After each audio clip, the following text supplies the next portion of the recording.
mama yanka na NDC fo Dramani ni NDC omo ye fun ankasa kire se MPP fo abomodin anya abotre aso omo fidie e twen se papa be kwa rent private jet na nka ye de be ye propaganda na nka ye de be twen ho scandals papa so ya na bien se chenchena hini ha lalai on rent private jet kire se dia wa Canada no osoro no on rent private jet on rent na dia asa asam ni nyina ne se ni nua so firi o se wakoto private jet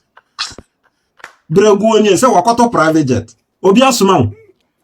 wakoto private jet sesai dia minti ase no wakoto private jet sesai obi asoma unu eni ehwe nim so obekwa kwa right private jet o sori a o se wakoto private jet se si adia kwa te se sa obey president wa Ghana de o ba na do private jet aba if he say joba be set record bia me minti ase kire se si a obey be to Ghana ko dwa no so o ba na do private jet aba se wakwaje private jet obi o se dada no yemfa ye air ambulance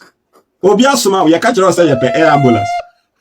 obi asoma ye ka kire o se ye pe air ambulance da minti ase no dia ye pe ni se dia ye hwe ni se unu ya no be kwa correct private jet amafo atu omo bu ase asu fidie se di twen ablakwa ne Dramani ma wo sori a wo se makoto new jet wakoto new jet sesen what the head then ebedru ya na Dramani so tab de shim na de hi ni se o wie ya no ano o sandi we restriction ato official travelings no so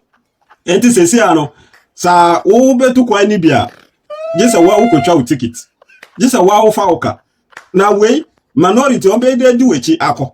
MPP for be de di wechi akọ hu propaganda akọ hu abeya omo propaganda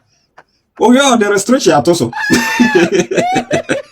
hey amari aspa dia trese so omo be ko bia je so omo di omo sika se si omo tifie na omo hwe from afar trese omo twi omo ko do omo hwe chiri o akọ hwe bibi koso wo fa na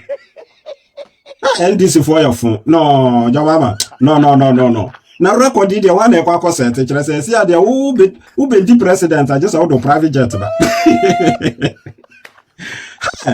no mitimu se si a MPP for omo na ma nyuma e bo wo mutirimane plans ni nyina ehegu drips ni nyina ehegu ejabo aya da ye bro no NDC for mo ya fun ankasa joba ba ya fosi obia no we kwa de sesi a manfo be den anya omo propaganda aye